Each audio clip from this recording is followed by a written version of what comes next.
अस्मद्गुरु परमगुरु यतिवरपूर्णो सयामुनं रामं पद्माक्षनाथ षडजित्सेनेशरमारमापतीं वन्दे वन्दे वृन्दावनचरं वल्लभं जयन्ती सम्भवद्धाम वैजयन्ती भूषणं श्रीमान् वेङ्कटनाथार्य कवितार्केसरि वेदान्ताचार्यवर्यो मे सन्निधत्तां सदा हृदि प्रणामं लक्ष्मणं निकृतिगृह्णातु मामकम् स्वाधीनपतितां श्रुतिं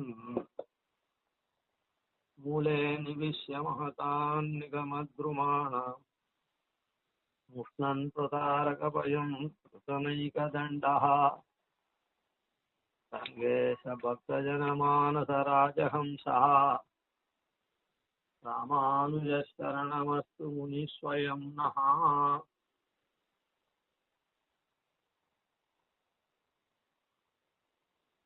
இந்த மூலே நிவிஷ மகதான் நிகமத்ருமாணாம் முஷ்ணன் பிரதாரக பயம் திருத்தனைக தண்டா. இந்த இடத்துல பாஷ்யக்காரர் ரங்கேஷ பக்தஜன மானச ராஜஹம்சா அப்படின்னு வர்ணிக்கப்பட்டிருக்கு.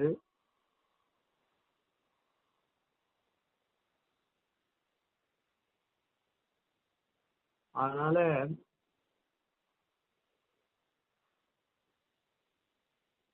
ஹம்சம் என்ன பண்ணும், சரி மேல அப்புறம் ஹம்சம் என்ன பண்ணும்னா வருஷாத்தப்ப ஹிமம் இருக்குதே, மழைக்கு பனிக்கு வெயிலுக்கு இப்படியெல்லாம் அது சுகுமாரமான சரீரத்தை உடையதுனால அது மரத்தடியில கூடு கட்டி வாழும்.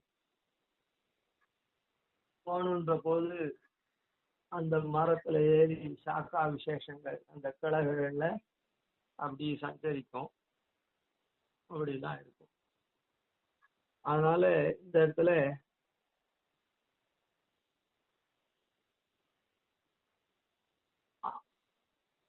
அந்த சிவா அது அது மரத்துல பெரிய மரங்கள்ல அந்த மாதிரி அது அடியில கூடு வெட்டி வாழும். அது போல இந்த இடத்துல ராமானுஜர் பரஹம்சமா வர்ணிச்சிருக்கிறதுனால ராஜஹம்சமா உயர்ந்த ஹம்சமா வர்ணிச்சிருக்கிறதுனால மரத்தினுடைய அடியில இருக்குது அப்படின்னு சொல்றது. இப்படி வேத விருட்சத்துங்கிற நீங்க அது என்ன மரம், இந்த ராஜஹம்சம் வசிக்கிறது எந்த மரத்து அடியில அப்படின்னா நிகமத்ருமானம், மகத்தான் நிகமத்ருமானம். பெரிய மரமா இருந்தாதான் அது எல்லாத்துக்கும் எல்லாத்தினுடைய இன்னல்னால தடுக்கப்பட்டு ரொம்ப சௌகரியமா இன்னல்கள்லாம் தடுக்கப்பட்டு வாழறதுக்கு சௌகரியமா இருக்கும். அத போல ஸ்ரீபாஷ்யக்காரரும் பெரிய வேதமாகிற வேதம் என்ன வேத விருட்சத்தின் அடியில உட்கார்ந்து அது இது பண்றார். வேத விருட்சத்தினுடைய அடின்றது தான் மூல மந்திரம். மூலம்ன்ற பிரணவம் மந்திரத்துல மூல மந்திரம்ன்ற பிரணவம், அந்த மூல மந்திரம் ஆகிற இதுல உட்கார்ந்து அதனுடைய அர்த்தத்துல ஈடுபட்டு ரொம்ப ஸ்வஸ்தமா விளங்குற, அதனுடைய அர்த்தத்துல ஈடுபட்டு ரொம்ப ஸ்வஸ்தமா விளங்குறார். மற்றவர்களுக்கும் அந்த பயத்தெல்லாம் போக்கடிக்கிற. இங்க மகத்தான் நிகமத்ருமானம் அப்படின்னு சொல்றதுனால எல்லா வேதங்கள்லயுமே ருஜோ யஜு கும்சி சாமானி அப்படின்னு பார்த்தோம். ததைவ அதர்வணானிச்சா சர்வமஷ்டாட்சராந்தஸ்தம். அதனால பெரிய வேதமாகிற விஷத்துக்கு இந்த மாதிரி சாட்சத்தை அதை மகதான் நிகமத்ருமானாம் அப்படின்னு சொல்றதுனால மகச்சப்தம் அதுக்கு துல்லியமா பிரகச்சப்தம். வேதம் அப்படின்றது இது மரத்தை சொல்றதுனால மரம் எங்க பெரிய மரங்கள்லாம் எங்க இருக்கும்? காட்டுல இருக்கும். அதனால ஆரண்யகம், பிரகதாரண்யகம் அப்படின்ற உபனிஷத்தை கொள்றது. இந்த திருமந்திரத்துல காட்டப்பட்டதானே அனன்ய சேஷத்துவம், அனன்ய உபாயத்துவம், அனன்ய புருஷார்த்தத்துவம், இந்த விஷயங்கள் அது எப்படி அந்த மாதிரி நிற்கக்கூடியது அப்படின்னு சொன்னா திருமந்திரத்துல அனுசந்தானம் பண்ணதவே அனுசந்தானம் பண்ணியிருப்போம். எம்பெருமான் நமக்கு சரீரியா இருக்கான், நாம எம்பெருமானுக்கு உடலா இருக்கும். எம்பெருமான் நம்ம உள்ள புகுந்து இருக்கான். நாராயணாம் அயனம் அப்படின்னச்சே நம்ம தரிக்கிறான்னு சொன்னோம். நாராகா அயனம் எஸ்எஸ்ஹா அப்படின்னு சொல்லச்சு நாரங்கள் எவனுக்கு இருப்பிடமோ நாமெல்லாம் எம்பெருமானுக்கு இருப்பிடம் அப்படின்றதுனால நம்முள்ள எம்பெருமான் குடி புகுந்து இருக்கான். அதனால அந்தர்யாமியா இருக்கான், நம்முள்ள அந்தர்யாமியா இருக்கான். இப்படி எம்பெருமான் எப்பவுமே இருக்கானே, இது பிரணவத்திலையும் சொல்லப்பட்டிருக்கு. ரக்ஷகனான அவனுக்கே ஜீவன் சொல்லப்பட்டிருக்கு. இது நாராயண சப்தத்துல ஸ்பஷ்டமா சொல்லப்பட்டிருக்கு. இப்படி ஸ்பஷ்டமா எம்பெருமான் உள்ள இருக்கானே நம்ம உள்ள, அது நமக்கு தெரியுமா? இந்த சேஷத்துவ ஞானம் நமக்கு இருக்குதா? அவன் உள் புகுந்து இயக்கிறான் அப்படின்னு நமக்கு தெரியுதா? தெரியல. சாஸ்திரம் இப்ப கூட தெரியறவாளுக்கு கூட சாஸ்திரம் சொல்றதுனால தெரிஞ்சுருக்காளே தவிர நமக்கு ஒன்றும் தெரியாது. அதனால இந்த திருமந்திரார்த்தத்தை அந்த மரத்து அடியில இருந்து இவர் அந்த திருமந்திரத்தை, மரத்து அடின்றது என்ன? அடிபாகமா இருக்கக்கூடிய திருமந்திரத்தை நன்னா அறிஞ்சு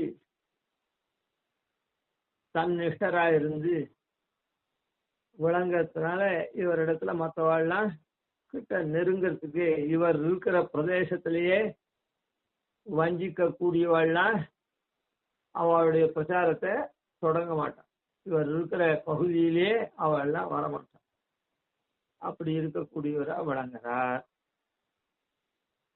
அது இந்த திருமந்திரத்தை விசதம் பண்ணினாக்கா அது காட்டுற அர்த்தங்கள்லாம் வேதத்துல இருக்கும். அது காட்டுற அர்த்தங்கள்லாம் வேதத்துல இருக்கும்னு முன்னே சொன்னோம். அதாவது வேதத்துல எது சாரமா இருக்குதுன்றத நம்மால அது பலவாரா இருக்கிறதுனால அதுல இருந்து பிழிஞ்சு கொண்டு வர முடியாது. ஆனா இத்த விவரிச்சுட்ட போது அங்கங்க அந்தந்த வேத பாகம் நமக்கு தெரியும்.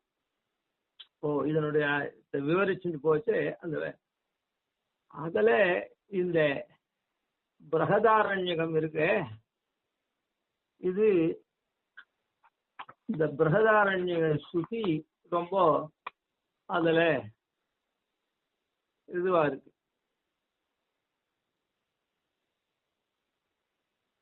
அந்த உபனிஷத்து வேத வாக்கியம் என்ன சொல்றது அப்படின்னு சொன்னா,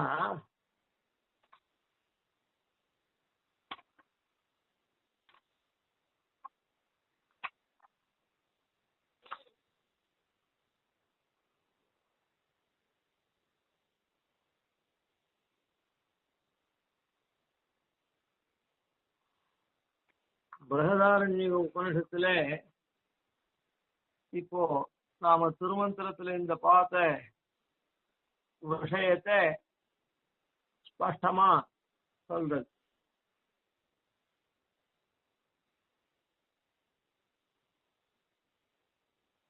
அது சூத்திரகாரரும் வியாச பகவான் பிரம்மசூத்திரத்துல அவஸ்திதே ரிதி காசகிருஷ்ணஹா அப்படின்ற சூத்திரத்துல அந்த அர்த்தத்தை ஸ்தாபிச்சிருக்கார். இதை எடுத்து அந்த பிரகதாரண்யத்துல என்ன சொல்றது அப்படின்னா,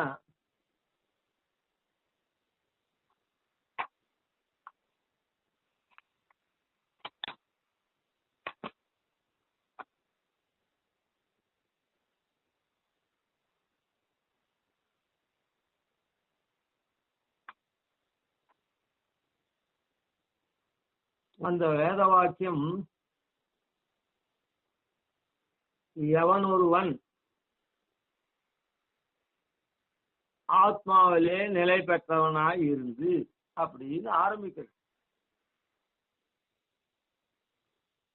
ஆத்மா அப்படின்றது ஜீவாத்மா. அந்த எவன் ஒருவன் ஜீவாத்மாவிடத்திலே நிலை பெற்றிருந்து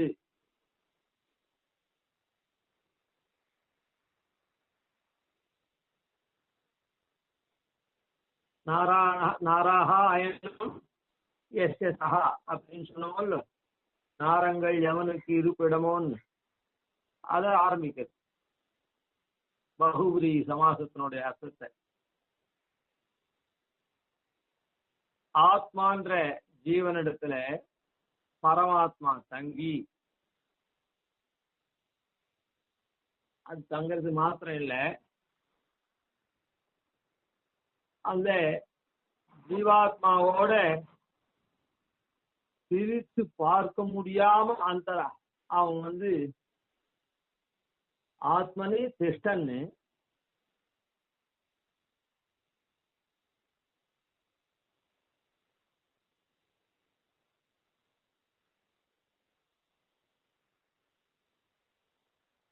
அப்புறம் அந்த ஆத்மாவனுடைய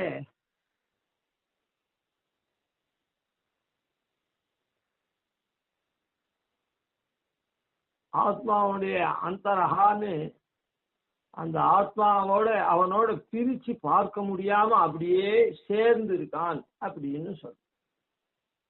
அந்த ஜீவாத்மாவிடத்துல தங்கிறது மாத்திரம் இல்லை, ஜீவாத்மாவோட இவனை பிரிச்சே பார்க்க முடியாது. அப்படி இருக்கானே அவனை இந்த ஜீவாத்மா தெரிஞ்சுக்கிறதுன்னா நவேதா. இந்த ஜீவாத்மாவனால அவன் அறியப்படாதவனா இருக்கான். ஜீவாத்மாவில தங்கறான் பரமாத்மா. தங்கிறது மாத்திரம் இல்லை, ஏதோ கொஞ்சம் வந்துட்டு போறான் அப்படி இப்படின்லாம் இல்லை, பிரிச்சு பார்க்க முடியாதபடி அது உள்ள இருக்கான், சேர்ந்து இருக்கான். சரி, இவ்வளவு தூரம் சேர்ந்து இருக்கானே, இவனை ஜீவாத்மா அறியறதா அப்படின்னா ஜீவாத்மா நவேதா, அறியறது இல்லை.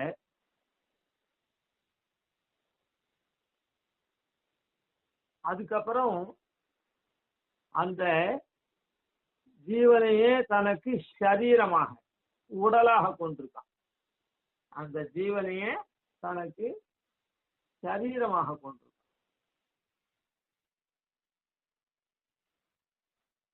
அது மாத்திரமில்ல,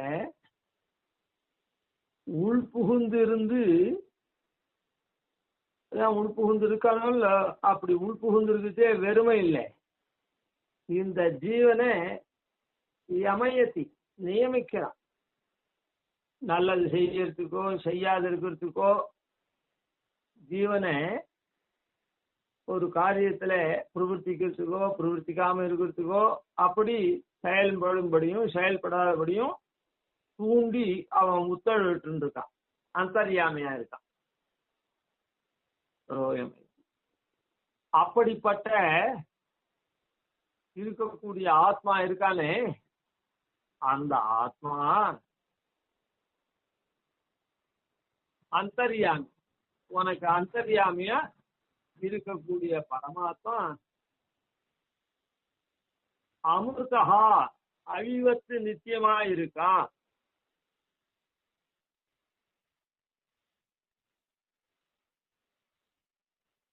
அமிர்தம் போன்று இருக்கா. ஆனந்த்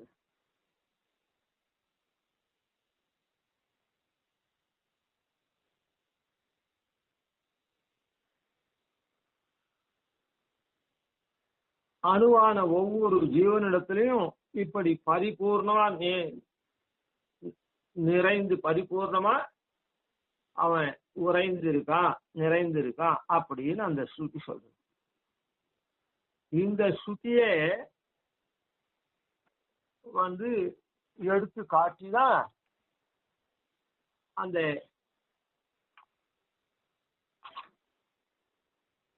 அவஸ்திதேரிச்சி காசகிருஷ்ணா அப்படின்ற சூத்திரத்துல அந்தர்யாமி பரமாத்மா பர்யந்தத்தை ஸ்தாபிக்கிறது. லோகத்துல ஒரு சரீரம் இருந்ததுன்னா, ஒரு உடல் இருக்குது, உருவம் இருக்குது. அந்த உருவத்துக்கு சொந்தமானது இருக்கிறது ஜீவன். உடலுக்கு ஜீவன் எப்படி ஆத்மாவா இருக்கானோ அத போல அந்த உடலுக்கும் அந்த உடலை கொண்டிருக்கிற உயிரா இருக்கிற அந்த ஜீவனுக்கும் எம்பெருமான் என்ன பண்றான்,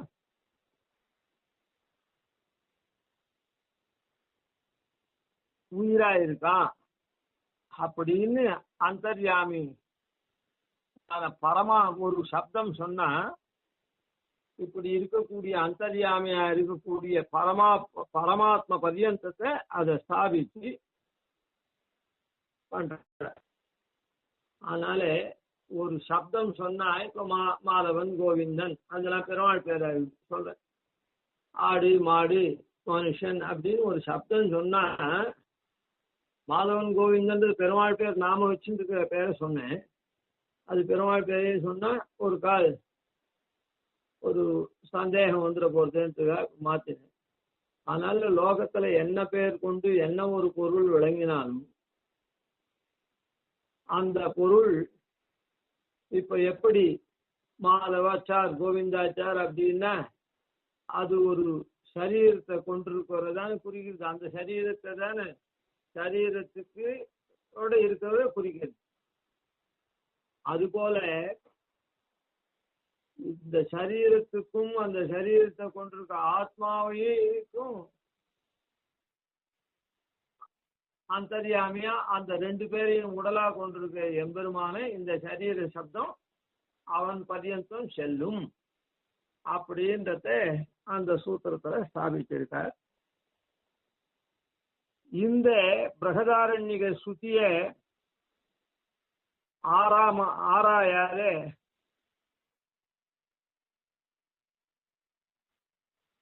பிரம்மம் ஒண்ணு, ரெண்டாவது பொருள் எதுவுமே கிடையாது அப்படின்ற ஒரு இடத்துல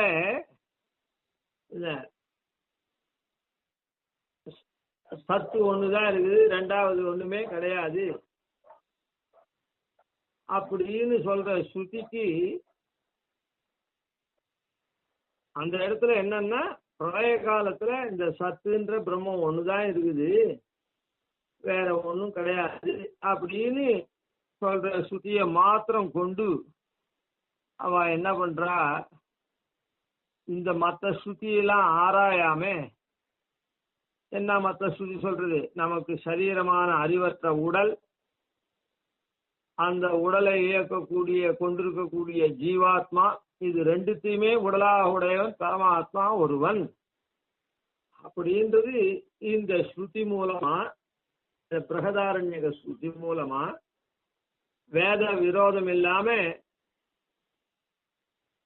பொருளை உரைத்து சொல்லக்கூடியவர் ஸ்ரீபாஷ்யக்கார். அதனால பிருத்திவாதி பிரம்மம் ஒன்னே அப்படின்ற ஸ்ருதியை மாத்திரம் கொண்டு இந்த பிரகதாரண்ய சுத்தம் ஆராயாம பரமாத்மாவை தவிர்த்து ஜீவன் என்ன, ஜீவனுடைய உடலா இருக்கக்கூடியது என்ன, உடலா இருக்கிறது தொடக்கமா போக்கிய போகோபரண போகஸ்தானம் எல்லாம் ஒண்ணுமே கிடையாது, பிரம்மம் ஒண்ணுதான், அதெல்லாம் சத்தியம் பொய், பிரம்மம் ஒண்ணுதான் சத்தியம் அப்படின்னு சொல்றது ஏற்கத்தக்கதல்ல. அதனால இவர்களுடைய வாதங்கள்லாம் ஸ்ரீபாஷ்யக்காரர் முன்னிலையில எதுவும் பிரயோஜனப்படாது. அதனால இந்த பிரகதாரண்ய இதுக்கு மூலமா இருக்கிறது இத தெளிவா விளக்கக்கூடிய மந்திரம் எது? திருவஷ்டாட்சரம். இந்த திருவஷ்டாட்சரத்தில விளக்கக்கூடிய பொருளுக்கு எந்த ஸ்ருதி ஆதாரமா இருக்குது? பிரகதாரண்ய ஸ்ருதி ஆதாரமா. அதனால மூலே நிவிஷ்ய மகதான் நிகமத்ருமாணம் அப்படின்றதுக்கு பொதுவா வேதங்கள் வேதமாகிற விருட்சம் அப்படின்னு சொல்றதும், மூலம்னா அதனுடைய தாத்பரியம் அப்படின்றது, அத இந்த மாதிரி திருவஷ்டாட்சரம் அப்படின்னு சொல்றது. அது எதுல இந்த இது அர்த்தம் இவ்வளவு ஸ்பஷ்டமா தெளிவா நமக்கு கிடைக்கிறது அப்படின்னு சொன்னா, அது இந்த சொற்றொடர்னால, நிகமத்துமானான்ற சொற்றொடர்னால பல இடத்துல இருக்குது. ஆனாலும் இந்த பிரகதாரண்ய ஸ்ருதியிலே அவ்வளவு தெளிவா சொல்லப்பட்டிருக்கு. அதனால இந்த நிகமத்ருமானாம்னு சுவாமி தேசிகன் நீங்க பத பிரயோகம் பிரகதாரண்யத்தை குறிக்கிறதாவும் சொல்லலாம்.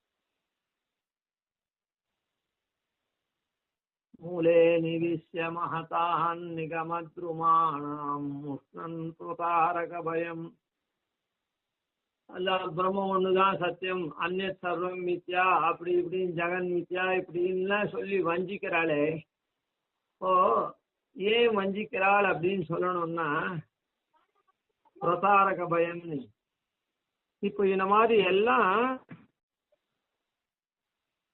பொய் அப்படின்னு சொல்லிட்டா நாம எதுக்காக ஒரு காரியம் பண்ணணும்?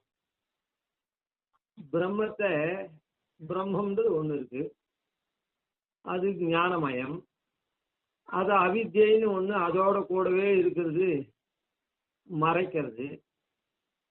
அது மறைக்கிறதுனால இந்த மாதிரி பலவாரா பிரம்மத்துக்கு தோற்றம் அளிக்கிறது. இந்த மாதிரி பலவாரா தேவ மனுஷ தெரிய தாவரமா அந்த உலகங்களா அதெல்லாம் அப்படின்னு பொய்யாது. இந்த பிரம்மம் இந்த மாதிரி பலவாரா பொய்யான தோற்றத்துல இருக்குது. அதனால இந்த பிரகதாரண்யக ஸ்ருதி ரொம்ப தெளிவா சொல்லக்கூடியது. அதாவது நாராயண அந்த மந்திரத்தினுடைய அர்த்தத்தை விவரிக்கச்சே எது ரொம்ப தெளிவா அந்த அர்த்தத்தை காட்டுறது அப்படின்னா இந்த பிரகதாரண்ய ஸ்ருதியை காட்டுறது. மற்ற ஸ்ருதியெல்லாம் இருக்குது, இருந்தாலும் இது தெளிவா. இந்த ஸ்ருதியெல்லாம் எடுத்துக்காம ஏதோ சத்து ஒண்ணுதான் இருக்குது, வேற எதுவுமே ரெண்டாவது பொருளே கிடையாது அப்படின்னு சொல்றதுனால பிரம்மம் ஒண்ணுதான் சத்தியம், மற்றதெல்லாம் பொய், அந்த பிரம்மத்தை அவித்யைன்னு ஒண்ணு மறைக்கிறது. அதனால இந்த மாதிரி பலவாரா தோன்றதே தவிர பலவாரா இருக்குதுன்னு சொல்லல. இந்த பொய்யான தோற்றத்தை கொண்டதா இருக்குது அப்படின்னு அத்வைதிகள் சொன்னா இது எப்படி வஞ்சிக்கிறதா எப்படி ஆறுதுன்னு சொன்னா, பிரம்மம் தானே, பிரம்மத்துக்கு தானே இந்த மாதிரி ஒரு பிரமம் ஏற்பட்டு போச்சு. சரி, அப்போ அந்த பிரம்மம் எப்ப தீர்றதோ தீர்ந்துட்டு போறது, நாம ஏன் இந்த காரியங்கள்லாம் பண்ணணும்? வேதம் சொன்ன காரியங்கள்லாம் எல்லாமே பொய்ன்னு சொல்லிட்டு வேதம் பொய், அது பொய், இது பொய்னா அப்போ அஸ்ரத்த தான் வரும். வேத விகிதமான காரியத்தை பண்ணி நாம நல்வாழ்வு பெறணும் அப்படின்னு சொன்னா ஸ்ரத்த வராது, அஸ்ரத்த தான் வரும். ஏன்னா எல்லாம் பொய். அந்த மதத்துல நிஷ்ட உடையவாளா இருந்தா எல்லாம் பொய்ன்னு சொன்னா எதுக்கு பண்ணணும் அப்படின்னு வரும். இல்லைன்னா இங்க இருக்கக்கூடிய நம்ம துக்காதிகள் அந்த மாதிரி வேதம் சொன்னபடி போறது அப்படின்னு சொன்னா அந்த மதத்துல நம்பிக்கை வராது. ஏன்னா இதெல்லாம் பொய்ன்னு சொல்றது. ஆனா நாம அவஸ்தைப்படுறோம், அதை உண்மையா நாம அனுபவிக்கிறோம். அதுக்கு வேதம் ஏதோ ஒன்று சொல்றது பரிகாரம், அத்தை நாம பண்றோம், அந்த யாக யஜ்ஞாதிகளை பண்றோம், உடனே அதுல இருந்து விடுபடுறோம். அப்படின்னா அந்த மதத்துல அப்போ அந்த பிரம்மத்தை பத்தினது அது இது அதெல்லாம் நமக்கு ஒரு பிடிப்பே வராது. அப்போ என்ன ஆகும்? சரி, சார்வாகம் மாதிரிதான் நாம சார்வாகம் என்ன பண்றான், இந்த மறுஜன்மமே ஒத்துக்கல, அவன் நல்லது கெட்டதுன்றதே ஒத்துக்கல, எப்படியோ ஒண்ணு நீ திருடியானாலும் சுக வாழ்ந்தா வாழற, இல்லைன்னா இல்லை, அதுதான் சொர்க்கம் நரகம், மறுபடியும் பின்னால ஒன்றும் கிடையாது அப்படின்னு சொல்றான். சரி, இந்த வேதத்துல என்ன சொல்றது? இந்த எல்லாம் பண்ணா நமக்கு சுகம் வருது அப்படின்னு சொல்லுது. அந்த சுகம் வந்ததுன்னா அதை மற்றவளுக்கு வருத்த பார்க்கறோம், அதனால அதை பண்றோம். அது அத்தோடு சரியே தவிர ஒரு இதிலிருந்து விடுபட்டு மோட்சத்தை அடையணும் அப்படின்றதுலாம் வரவே வராது. பிரம்மத்துக்கு இது இருந்தா என்ன, இல்லாட்டா என்ன? பிரம்மம் அது இந்த மாதிரி நானாவா பொய்யா தெரிஞ்சா அது கஷ்டப்பட்டா என்ன, கஷ்டப்பட்டா என்ன அப்படின்னு போயிடும். நம்ம சொந்த வாழ்க்கையில வேணா கொஞ்சம் ஏதோ வைத்திய காரியத்துல ஸ்ரத்த அந்த காரியத்தை பண்ணி அதுல இருந்து சுகம் பெறுமே தவிர இந்த நிரந்தரமா அழிவற்றதான ஆத்மா, இந்த அழிவற்றதான ஆத்மா இந்த சம்சார பந்தத்திலேருந்து விடுபடணும் அப்படின்ற இதுக்கெல்லாம் வரவே வராது. இதெல்லாம் வஞ்சிக்கிற. அதனால இப்படிப்பட்ட வஞ்சன பாஷ்யக்காரர் இப்படி போகிறார். மூலே நிவிஷ்ய மகதாம் நிகமத்ருமாணாம் முஷ்டன் பிரதாரக பயம் திருதனைக தண்டஹா. இந்த திருதனைக தண்டஹா, இந்த ஸ்ரீபாஷ்யக்காரர் என்ன பண்றார் அப்படின்னு சொன்னா,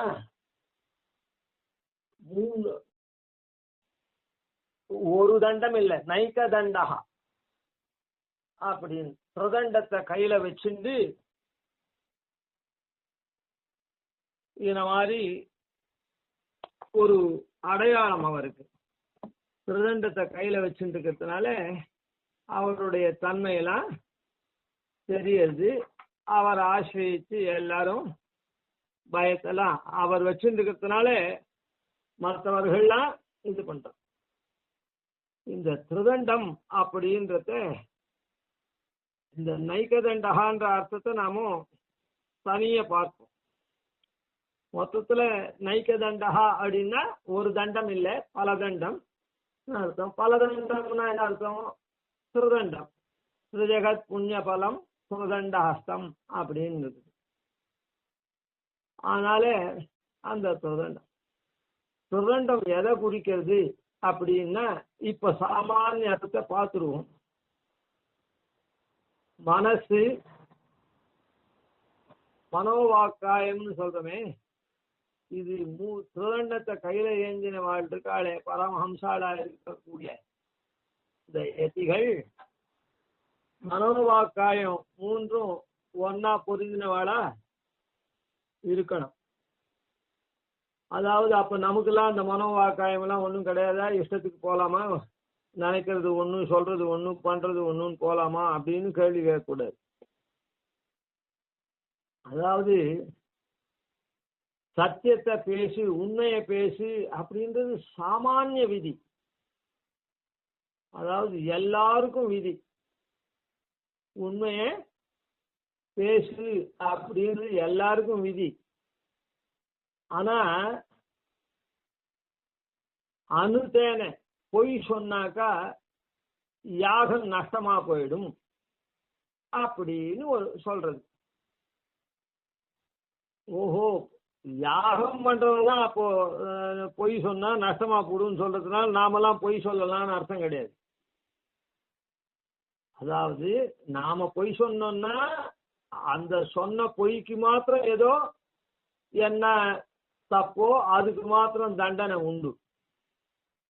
ஆனா யாகம் பண்றவன் யாகம் பண்ற சமயத்துல அவன் பொய் சொன்னான்னா மொத்த யாகமே மொத்தம் போயிடும், ஒண்ணுமே இல்லாத போயிடும் அப்படின்னு சொல்லப்பட்டிருக்கு. அதுவே தவிர ஓஹோ பொய் சொன்னா யாகம் நஷ்டமா போடுன்னு சொல்றதுக்கு நாமெல்லாம் பொய் சொல்லலாம் அப்படின்னு அர்த்தம் இல்லை. அது போல இந்த இடத்துல அவ எல்லாத்தையும் துறந்து மோக்ஷாசிரமியா என்ன எப்பவுமே பகவத் சிந்தனை வராள். மோட்சத்துக்கு போனா எப்படி பகவானே எப்பவும் தன்னுள் அதான் நம்ம இத்தியவாதினகான்னு அவங்க எப்போ பெருமாளை எப்பவுமே தொழுதுருப்பாளோ ஆன மாதிரி இங்கேயே அவ இந்த சரீரத்தை கொண்டே அப்படி பண்ணக்கூடியவாளானதுனால அவளுக்கு வேற ஒரு வியாபாரம் இல்லாததுனால நமக்கு 1000 வியாபாரம் இருக்குது கிரக கிருத்தியமா. அதுல நாம நேர்மையா இருக்கணும், பொய் சொல்லக்கூடாதுன்னு சொல்லியிருக்கு. மனோவாக்காயமெல்லாம் ஒன்னா இருக்கணும்னு சொல்லியிருக்கு.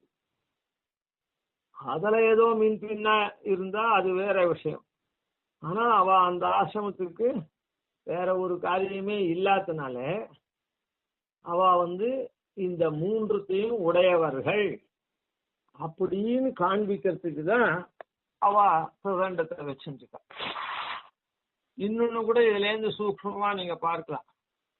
இப்படி பரமாத்ம தர்மத்தை திருவஷ்டாட்சரத்தை கொண்டு இப்படி விளக்கக்கூடியவர்கள். அதனால நம்ம சம்பிரதாயத்தில் என்ன பண்றா, திருவஷ்டாட்சரம் பிரதான மந்திரமா இருந்து அதனால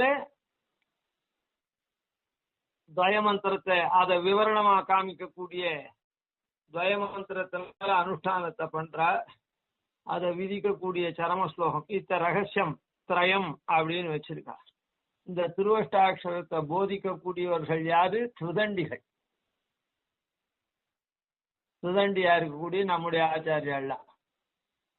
அதே இப்படிப்பட்ட நாராயண மந்திரத்தை ஏகதண்டிகள்லாம் நாராயண ஸ்மிருதின்னு அதை ஒத்துக்கிறார். இந்த அவெல்லாம் மூலமா இருக்கக்கூடிய அந்த பிரணவத்தை மாத்திரம்தான் அவ எடுத்துக்கிறார். பிரணவத்துல இது சுருக்கமா சொல்லப்பட்டிருக்கு. அதாவது விஷ்ணு எம்பெருமான் ஜீவன் அப்படின்னு பிரம்மன் ஜீவன் அது அத்தோட அப்படியே அவனுக்கு சேஷபூத்தன் மாதிரி ஏதோ சொல்லியிருக்கு. அதான் ஏதோ இல்லை அப்படி சொல்லிருக்கிறதுனால அது விவரணம் தெரியாததுனால அந்த பிரம்மவாத்தியா இருக்கக்கூடிய ரொம்ப சங்குச்சிதமா இருக்கக்கூடிய, ஏன்னா அது கொஞ்சம் கூட விவரிக்கல, அந்த சங்குச்சிதமா இருக்கக்கூடிய அந்த பிரணவத்தை மாத்திரம் அவ கொள்றா. இந்த நாராயண மந்திரம்லாம் அவ கொள்றது இல்லை. அதனால மனோவாக்காயம் 3த்தினாலேயும் நாராயணனையே எப்பவும் நினைச்சு அவ எப்பவுமே நாராயண ஸ்மிருதியும் நாராயணன் நினைக்கிறா. ஆனா நாராயண சொல்றாளா அப்படின்னு சொன்னா நாராயண பிரதானமா சொல்றது இல்லை. காய்கத்தினால என்ன எல்லா பூஜையும் பண்றா. அப்படி இல்லாம மனோவாக்காயம் 3ம் அதனால அவ ஏகதண்டம் தான் வச்சுருக்கா. இந்த 3 தண்டம் என்ன பண்றது, மனோவாக்காயம் 3ம் பொருந்தியவர்கள் அப்படி விளங்கத்த இந்த 3 தண்டம் காண்பிக்கிறது. அதனால என்ன முஷ்ணன் பிரதாரக பயம். அதனால இப்படி மனோவாக்காயங்கள்லாம் பொருந்தி லோகத்துக்கு இதம் சொல்லக்கூடியவர்கள். நமக்கெல்லாம் முன்னவே சொன்னேன், இந்த வெறும் கேவலம் பிரணவம் மாத்திரம் நமக்கு போராதுன்னா என்னன்னா சன்னியாசிகளுக்கு போறோம். நமக்கு அப்படி இல்லை. நமக்கு இந்த லோக வாழ்வு வாழணுமானதுனால அதனால இந்த திருவஷ்டாட்சரத்தை கொண்டோம்னா அதனால நாம இங்குற்றைய வாழ்வுக்கு உண்டானதெல்லாம் இது பண்ணி அதை எம்பெருமானுக்கு அர்ப்பிக்கக்கூடிய நிலைமையில நாம எல்லாத்தையும் பெற்று அனுபவிச்சு சோச்சிஷ்டாயாம் சிருஜினிகளித்தம் யா பலாத்கிருத்திய புங்கே அப்படின்ற ரீதியில நாம எது எது அனுபவிக்கிறோமோ இந்த சரீரத்துக்காக சரீரத்தை குறிச்சு அவசியாபேட்சிதமா எது எது அனுபவிக்கிறோமோ அது மொத்தத்தையும் அவனுக்கே அர்ப்பிக்கிறோம். இப்போ நம்முடைய சரீரத்தை நாம போஷணம் பண்ணா எப்படி நமக்கு அது ஆனந்தமா இருக்குதோ அது போல நாமும் நம்முடைய உடலும் அவனுக்கு சரீரமானதுனால இதனுடைய போஷணார்த்தம் நாம பண்ணக்கூடிய காரியங்கள்லாம் அவனுக்கு பிரீத்திக்காக அப்படின்னு அர்ப்பிக்கிறோம். அதனால இந்த நாராயண மந்திரத்தை அவ மூல மந்திரமா சொல்லப்படுற நாராயண மந்திரத்தை நமக்கு உபதேசம் கொடுத்தா. அப்படி பண்ணச்சே மனோவாக்காயம் மூன்றும் பொருந்தி இருக்குது. அதாவது எனக்காக அப்படின்னு நாம இல்லாம நாம பண்றது மொத்தமே எம்பெருமானுக்காக அப்படின்னு. அதனால ஏன் எம்பெருமானுடைய சரீரம் இது அப்படின்னு நாம நினைக்கிறோம். அது அவனுக்காகவேன்னு சொல்லி ஒரு காரியத்தை பண்றோம்.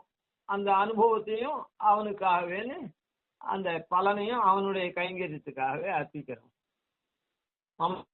கர்த்திருவத்தியாக பலசங்கத்தியாக இதெல்லாம் பண்றோம். அதனால இவ மனோவாக்காயம் மூன்றுத்தினாலையும் ஒரே மாதிரியா எம்பெருமானையே நினைப்பதும் எம்பெருமான் எம்பெருமானுக்காகவே சகல காரியம் பண்ணுவதையும் அப்படி இருக்கக்கூடியவர்கள்னு காண்பிக்கிறது தான் திருத்தனைகதண்டா அப்படின்னு. ஏகதண்டா ஒரு தண்டம் இல்லை அப்படின்னு சொன்னதுனால பொதுவா இருக்கக்கூடிய அதான் பொதுவில் நாம திருதண்டம்னு விவகாரம் பண்றோமே அது இந்த இடத்துல பூர்வத்திலையும் பிரஜகத் புண்ணிய பலம் திருதண்ட ஹஸ்தம் சொன்னாரு. அந்த ரீதியில நாம அதை பண்றோம். அந்த அந்த அர்த்தத்தை இந்த இடத்துல சொல்லி இதுவரையில் நிறுத்திப்போம். மேல இருக்கிறத ரங்கேஷ பக்த ஜன மானச ராஜஹம்சா அப்படிப்பட்ட ராமானுஜ முனின்னு சொல்லி அர்த்தத்தை மேல பார்ப்போம். அதுக்கப்புறம் இந்த நைக்கதண்டகான்னு ஏன் இங்க சொன்னார், அங்க வரத்தே திருதண்ட ஹஸ்தம்னு சொன்னாரு, அப்படியே சொல்லாம இங்க நைக்கதண்டகான்னு ஏன் சொன்னார் அப்படின்ற அதனுடைய தாத்பரியத்தையும் பின்னால அனுபவிப்போம். கவிதார்க்கிக சிம்ஹாய கல்யாண குணசாலினி ஸ்ரீமதே வெங்கடேசாய வேதாந்த உரவே நமஹ. ஆதிவன்ஷடவோபாதீனி திவர்யான் பஜே நிஷம் ஸ்ரீரங்கபூர்வஷடதித்யதீசான பதாஸ்ரயம் ஸ்ரீவத்சவம் சுஜலகம் வந்தே ஸ்ரீகிருஷ்ணதேசிகம்.